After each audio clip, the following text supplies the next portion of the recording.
What if I told you that in the second week of testing in Bahrain, the driver who surprised the most within McLaren was not Lando Norris, but Oscar Piastri? Because what happened on day 2 wasn't just a fast lap of 1 minute and 32.861 seconds with the C3. It was an internal message. It was a silent warning. It was the moment when Andrea, Stella and Norris himself understood that the MCL40 was not only competitive, but that Piastri was already pushing it to the limit. While others were looking for headlines, McLaren accumulated 158 laps between its two drivers, focused on long runs, race simulations and structural work. They weren't hunting for the best time. And yet, Oscar appeared just 0.058 off the absolute best record. The question is clear. Are we facing the exact moment in which Piastri stopped being the second driver to become a real threat within McLaren? The team's plan was clear from the beginning of the day: divide responsibilities. In the morning, Lando Norris worked on aerodynamic correlation, setup adjustments and average fuel loads. It wasn't an exhibition session, it was a pure engineering session. In the afternoon, Oscar Piastri took the car with a different approach.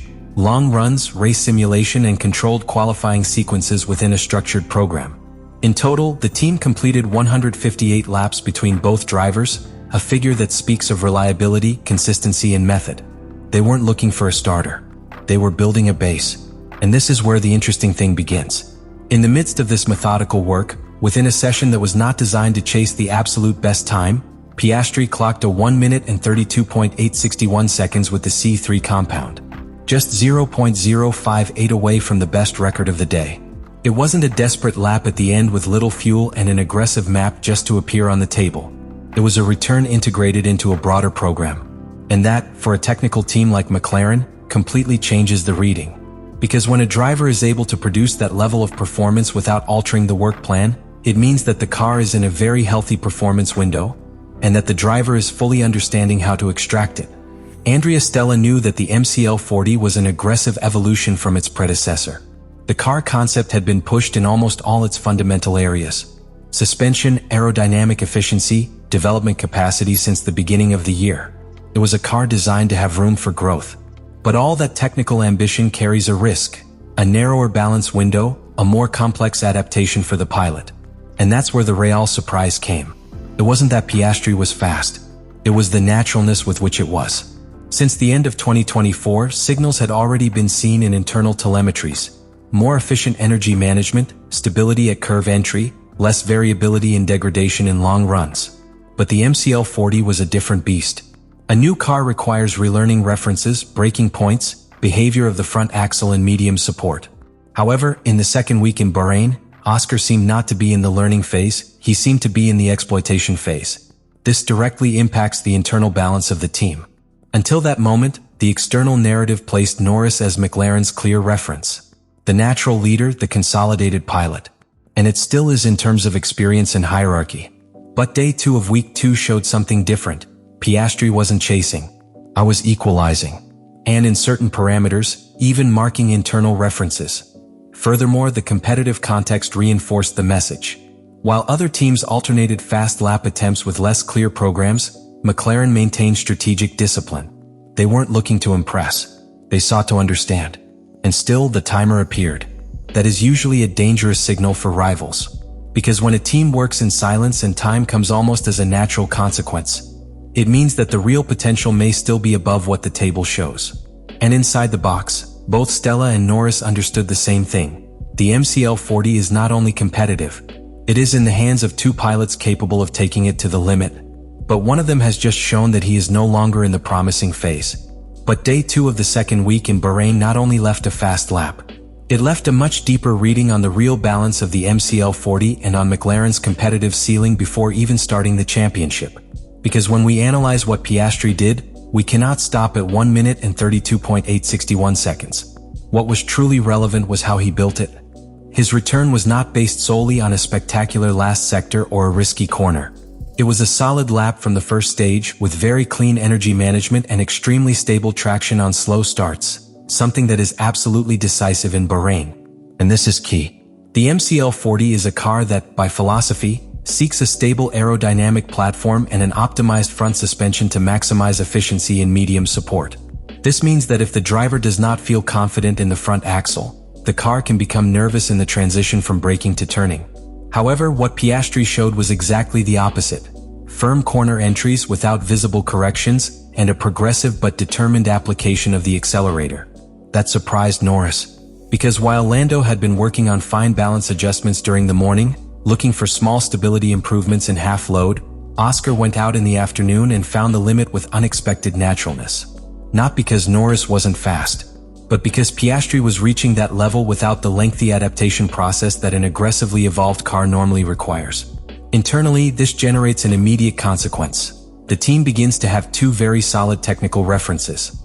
And here comes a strategic factor that is often underestimated in the preseason. When a car has a wide performance window, the driver can explore more settings without losing consistency.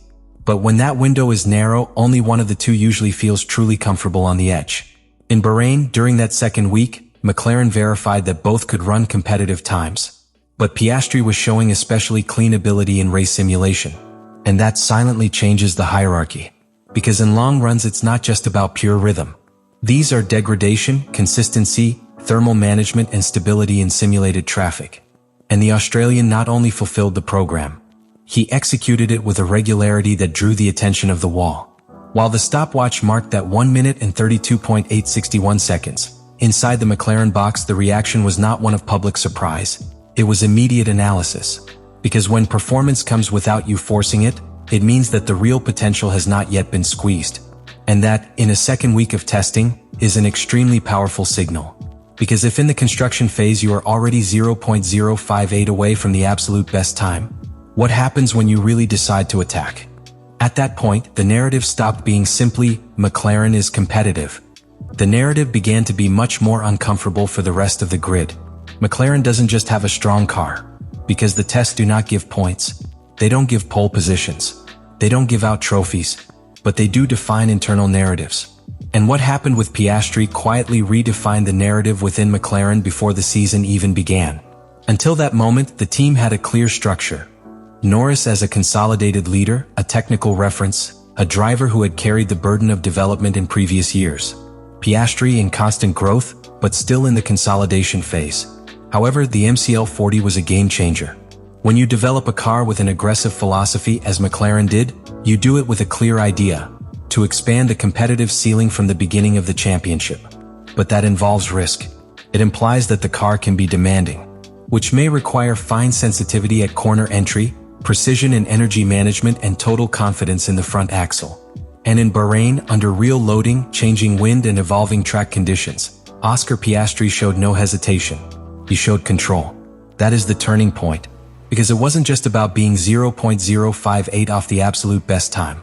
It was an attempt to do it within a heavy program, after many laps, with accumulated degradation and without the team altering its plan to find the starter.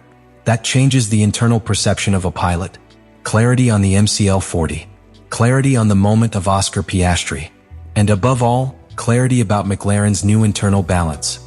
The 1 minute and 32.861 seconds was not simply a number on the table. It was evidence that the car was already in a solid performance window even in the build phase. It was confirmation that the aggressive evolution of the concept had not compromised stability. And it was proof that Piastri is not chasing the rhythm. He is generating it. On a day where the team completed a combined 158 laps, focused on simulations and structural work, that fastest lap appeared without altering the plan. That's what makes it powerful. Because when performance comes without you desperately searching for it, it means the potential is built into the car's foundation. And there is the big conclusion. McLaren not only has a competitive car before the start of the championship, it has two pilots fully capable of exploiting it. And one of them has just shown that his maturity process has accelerated. The second week in Bahrain did not define a season, but it did mark a quiet turning point. Let me know in the comments what you think about all this.